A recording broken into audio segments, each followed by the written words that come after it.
kolēģi, tikko noslēdzās mūsu regulārā tikšanās ar ministru prezidentu.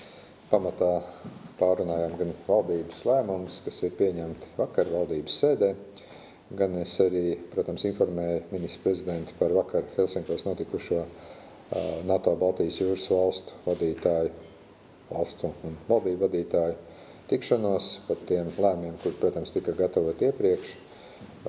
Domāju, ka tie lēmumi, kas ir pieņemti, ir šobrīd absolūti nepieciešami mūsu kritiskās infrastruktūras, kas atrodas Baltijas jūrā aizsardzībai.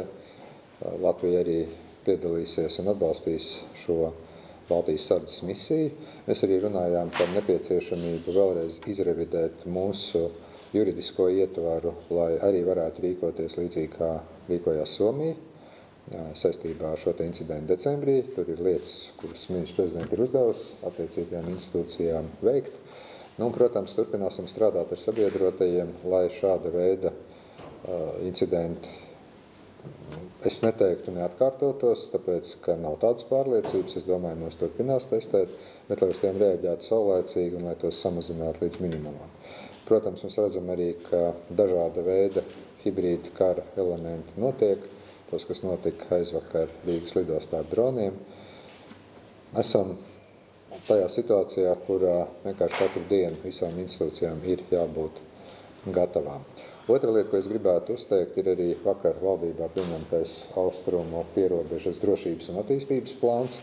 Par to mēs esam runājuši gan ar ministru prezidentu vairākas reizes, gan ar atbildīgajiem ministriem, gan arī divreiz es esmu ticies ar Saeimas Latgales apakškomisiju. Manuprāt, ka tas, ka ir ietvars, kurā mēs redzam, kādi pasākumi tiks veikti, lai uzlabotu drošību austrumu pierobežā, un, protams, arī diezgan ierobežotajos ekonomisko resursu apstākļos, tomēr arī dot impulsu austrumu pierobežas attīstībai, tā ir laba ziņa. Esmu dzirdējis dažādas viedokļas, pozitīvas, daudz, kas ir teikuši, varēja un vajadzēja vairāk.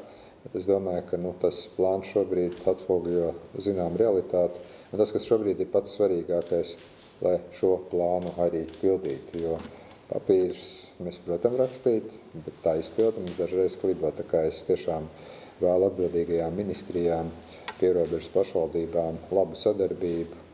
Un ļoti gribu cerēt, ka tas tomēr situācija pierobežā gan no mediju, gan no ekonomikas, gan no aizsardzības un iekšās drošības viedokļa uzlabos, un ka mēs tomēr redzēsim arī šos pozitīvos, teiksim, arī rezultātus. Šeit es laikam likšu punktu un aicināšu ministru prezidentu, un tad, protams, ka mēs esam gatavi atbildēt uz jūsu jautājumiem. Jā, labdien, godātie mediju pārstāvji.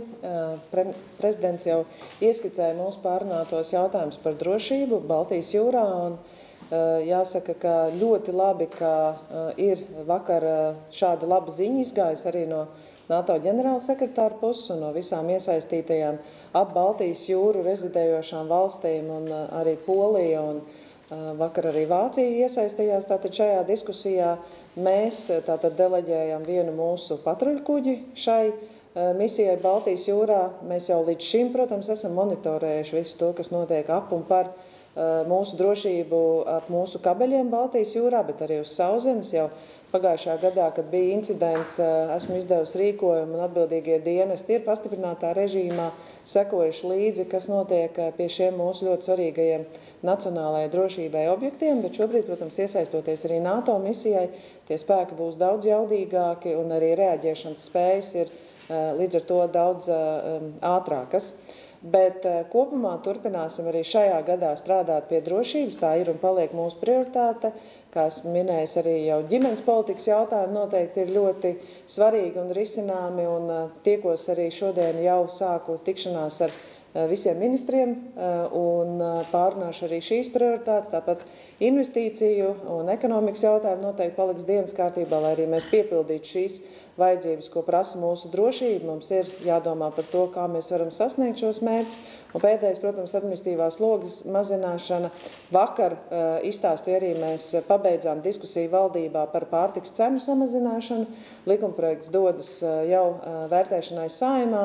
Manuprāt, jūs visi redzējāt, ka šī bija tāda karsta diskusija. Tas bija ļoti jūtīgs jautājums un tāds tiešām interesēja gan pārtikas ražotājus, gan arī tirgotājus. Un es domāju, ka valdība ir tiešām trāpījusi īsti vajadzīgajā punktā, jo tas nozīmē, ka šis jautājums ir ārkārtīgi diskutabls, vai tiešām pārtikas cenas varam samazināt un kādā veidā to izdarīt. Tāpēc es arī sagaidu labas diskusijas Saeimā, bet, kā mēs vakar vienojāmies, tātad valdībā pēc likuma stāšanās spēkā lielie sodi uzreiz nestāsies spēkā, būs 1 gads pārējais periods. Ja Saeima nenolems savādāk, tāpat arī sagaidīsim, ka konkurences padome, kas faktiski ir līdz šim pētījis arī pārtikas cenas mūsu veikalos, arī pusgadu pēc likuma spēkā stāšanās vēl atnāks uz valdību ar skaidru tādu ziņojumu, kas tad reāli notiek pēc likuma pieņemšanas, lai mēs arī kliedētu tās bažas, ko minēja tirgotāji, ka tas varētu nākt par sliktu tieši mūsu pašu pārtikas ražotājiem. Tā kā tas noteikti ir jāsako tam līdzi. Informēja arī par to, kā mums veicās vakar ar austrumu pierobežas plānu pieņemšanu. Manuprāt, Latgales pašvaldības arī to ir pozitīvi novērtējuši. Tas ir labs sākums. Faktiski arī, lai mēs turpinātu uzturēt Latgales un austrumu pierobežas reģionu mūsu dienas kārtībā, jo skaidrs, ka šī reģiona iedzīvotājiem ir ļoti daudz ikdienā dažādi jautājumi, kurus viņi vēlas, lai mēs arī prioritāri izskatītu saistībā ar viņu drošību, ar konkurētspēju šajā reģionā. Un labās ziņas, tātad šī kadetu skola, NMPD un krīzes un katastrofu pārvaldības 11 centru atvēršana šajā reģionā, SEZ noteikumi un arī tas, ka Dalūksne, kas nav tikai Latgales reģions, bet ir austrumu pierobeža, arī pievienosies speciālai ekonomiskai zonai. Manuprāt, tur vēl ir ļoti daudz dažādu pasākumu, kas kalpos par labu šim reģionam. Tāpat arī pagājušā gadā bijām manis aicināti valdības ministri 53 reizes Latgales reģionā. Turpināsim arī šogad. Aicināšu ministrus tāpat, ja esmu aicinājis apmeklēt Latgali vismaz kādam reizi mēnesī. Tā kā kopumā turpinam darbu arī pie šiem jautājumiem. Informēja arī par to, kā mums veic Latvijas bankas prezidenta atlasi. Kā minēju, šodien arī rīta raidījumā ir arī paši pieteikušies vairāk kandidāti, bet koalīcija ir vienojusies, kā mēs iznāksim publiski ar vienu kandidātu, ievērojot arī to cilvēku intereses, lai viņi netiktu minēti tajā brīdī, kad varbūt nav skaidra vienošanās, jo skaidrs, ka mēs vērtējam, lai būtu cilvēks, kuram ir laba reputācija, kurš spēja Latvijai piedāvāt jaunus risinājumus straujākai ekonomikas izaugsmai, kurš spētu strādāt uzreiz gan Latvijas iekšpolitiskajā Latvijas bankas vadībā, gan arī pārstāvēt labu Latvijas interesi Eiropas centrālajā bankā un tāpat kā plus būtu papildus opozīcijas partija atbalsts. Tā kā kandidāti ir arī kādi, kas paši pieteikušies, bet mēs skatāmies uz tiešām jaudīgu kandidātu, un tas būs viens, ko koalīcija paziņos. Paldies! Sveicināti TV 360 ziņas Ainārs Lejējs. Jautājums gan valsts prezidentam, gan ministru prezidentei. Bieži vien ASV prezidenti tiek dēvēti par brīvās demokrātiskās pasaules līderiem. Un tagad, kad Donalds Trumps drīzumā sāks savu otro prezidentūru, kādi būtu jūsu ceļavārdi? Ne tikai, kas būtu jādara, bet arī no kādiem soļiem varbūt būtu jāizvairās, kas nebūtu jādara, no kādiem riskiem ieteicams izvairīties, lai Donaldam Trumpam būtu iespēja tad nest, izpelnīties šo brīvās demokrātiskās pasaules līdera statusu? 4 vai 5 jautājumi, ja? Ziniet, es atbildēšu īsi. No 20. janvāra sargāsim brīvo pasauli kopā. Jā, es domāju, ka mēs noteikti uztveram Amerikas Savienotās valstis par ļoti būtisku mūsu transatlantisko partneri, tāpēc noteikti sekojam līdzi visam tam, kas notiek tur, un novēlam prezidentam Trumpam izpildīt viņa dotos solījumus saviem vēlētājiem, jo tas katram politiķim noteikti ir ārkārtīgi svarīgi un ceram uz labu sadarbību arī turpmāk. Labdien, no Latvijas radio Jānis Kincis. Jautājums varbūt arī abām amatpersonām, proti par ziņu, kas pagājušajā nedēļā parādījās par šiem Zviedrijai piederošajām mežu platībām, ko plāno pārdot, un vai valstī būtu nozīmīgi tās iegādāties un kā realizēt šo gandrīz pusmiljardu vai miljardu vērto plānu. Cipari ir dažādi. Paldies. Ziniet, šī ideja ir parādījusies. Es domāju, ka valdībai vajadzētu rūpīgi izvērtēt šo jautājumu, ekonomiskos aspektus, arī tos aspektus, par kuriem ir runāts par resursiem, par to, ka, protams, ka meži ir viens no Latvijas nozīmīgākajiem resursiem, un tad ir jāpieņem izsvērts lēmums, bet es šo jautājumu gan atstāšu ministru kabineta lemšanai.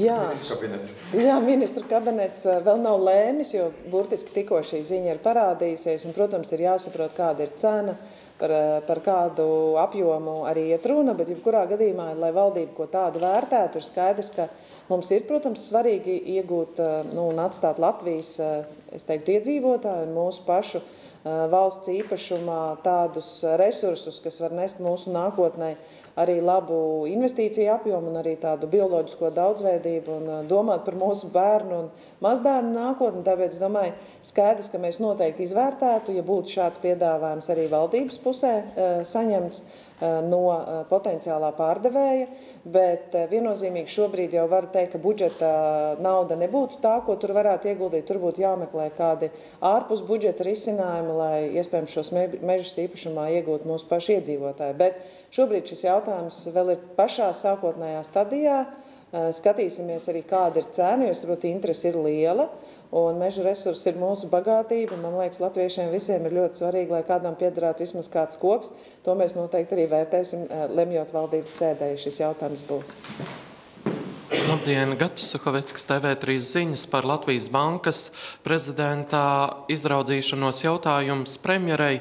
Cik laikā, jūsuprāt, jums vēl varētu būt nepieciešams, lai nosauktu kandidātu, un vai jūs varat apstiprināt, ka Mārtiņa Kazāka kandidatūru koalīcija neizskata? Un jautājums valsts prezidentam, kā jūs vērtējat šo procesu, kā tas turpinās? Paldies. Jā, tātad kandidātu izvirzīšanas laiku Saeima ir noteikusi 31. janvāra. Mēs noteikti negaidīsim pašu beigu datumu, bet iziesim pēc iespējas ātrāk ar vienoto kandidātu. Kā jūs jau minēja, kandidāti ir vairāki. Es negribu noliegt šobrīd, jo tāda ir arī mūsu vienošanās nevienu kandidātu. Svarīgi ir tātad visi jau manas iepriekš minētie kritēriji. Un, manuprāt, būtu ļoti arī svarīgi, ka tiek iedots laiks tad arī gan Saeimas frakcijām, gan pozīcijas, gan opozīcijas izdiskutēt ar potenciālo koalīcijas piedāvāto kandidātu, uzdot dažādas jautājumus, tāpat arī mēdījiem noteikti iedot laiku, lai varētu šis kandidāts sniegt intervijas. Es domāju, tas būtu labs process, budžets ir garām, visiem šobrīd arī ir laiks šim jautājumam tiešām pilnvērtīgi pievērsties, bet mēs lūkojamies tiešām uz cilvēku, kas būtu spējīgs arī šo darbu darīt tūlīt. Tā kā noteikti koalīcija tiklīdz kā būs skaidrība nāks ārā, mēs esam gana tālu jau tikuši ar saviem iekšējiem kandidātu vērtīšanas procesiem.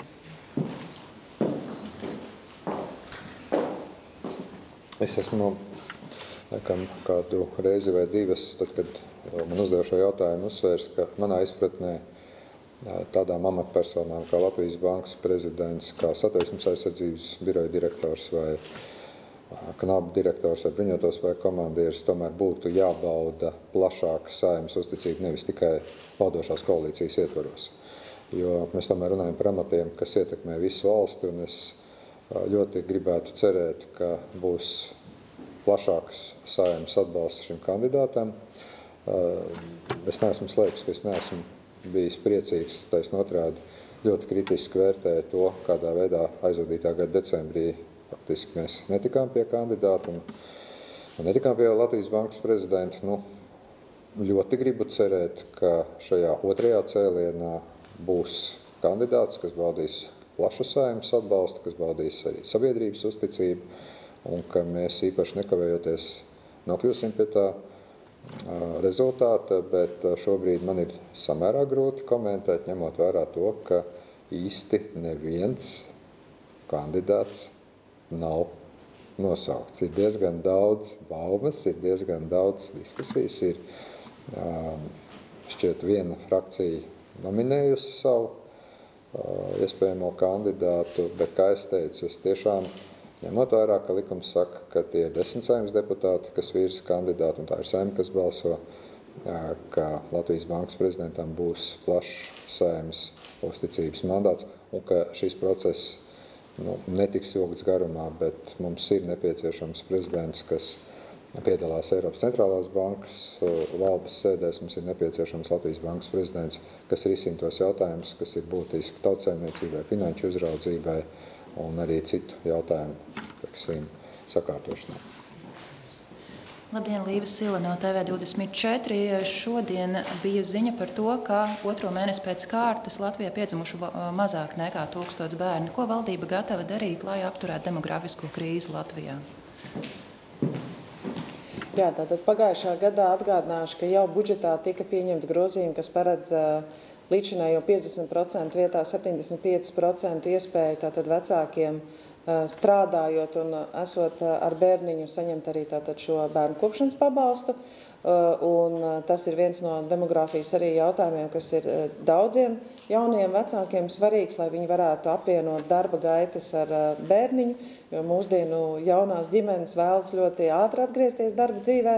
Tāpat šajā gadā es arī esmu minējis, ka ģimenes politikas jautājumu un bērnu pieskatīšana no 1 gada vecuma arī varētu būt viens no tiem jautājumiem, ko es arī šodien tikšos ar ministriem pārunāšu, kā mēs varam to realizēt. Es esmu jau runājis demogrāfijas lietu padomē ar pašvaldībām. Pašvaldības zina, ka šāds jautājums ir izskanējis. Faktiski tas nācis ir no pašām nevalstiskajām organizācijām, kas strādā ar jauniešiem, strādā ar jaunajām ģimenēm. Un ne es izdomāju šo iniciatīvu, kad ir bērnu pieskatīšana no 1 gada vecuma aktuāli. Tā ir iniciatīva, ko mums demogrāfijas lietu padomē ir izteikusi pati sabiedrība. Tā kā mēs šo jautājumu noteikti virzīsim šajā gadā uz priekšu. Tāpat jādomā, vai mēs varam vēl kādus jaunus iniciatīvas, kas ir, pieņemsim, nepilnā laika darbs, ko bieži vien min arī vecāki, kas varētu būt par tādu pozitīvu risinājumu, lai mums katrā ziņā šie jautājumi būtu uz galda. Bet kopumā, es domāju, ir ļoti svarīgi, ka visas dzīves garumā ģimenēm ir atbalsts, tāpat arī atbalsts ir no saviem vecvecākiem, ja ģimenei šādi ir, jo ļoti svarīgi, ka ģimene var dzīvot drošā vidē, tāpēc mēs rūpējamies par drošību, jo skaidrs, ka neviena ģimene, ja viņai ir jādomā par drošību katru dienu un nejutīsies tik atvērta ģimenes pieaugumam, ja viņiem šis jautājums būs aktuāls. Viņiem par šo jautājumu nav jādomā, tāpēc par to domā valdība, par to domā Nacionālajie bruņotie spēki, iekšlietu dienesti, un, manuprāt, šo prioritāti mēs tiešām pagājušā gadā un iepriekšējā laikā esam ļoti daudz vētījuši un esam nodrošinājuši maksimāli, ko mēs varam atļauties. Strādāsim tagad pie nākamajiem jautājumiem, lai ģimenes justos arī vēl motivēts un arī pie mūsu ģimenes vecākās paaudzes. Tā kā tur arī es ceru, ka šajā mēnesī daudz saņems pielikumu pie savām pensijām, ko pagājušajā gadā paceļot neapliekamo minimuma pensijām varēs sagaidīt. Tas veidos arī pozitīvāku vidi ģimenes veidošanai. Paldies! Paldies!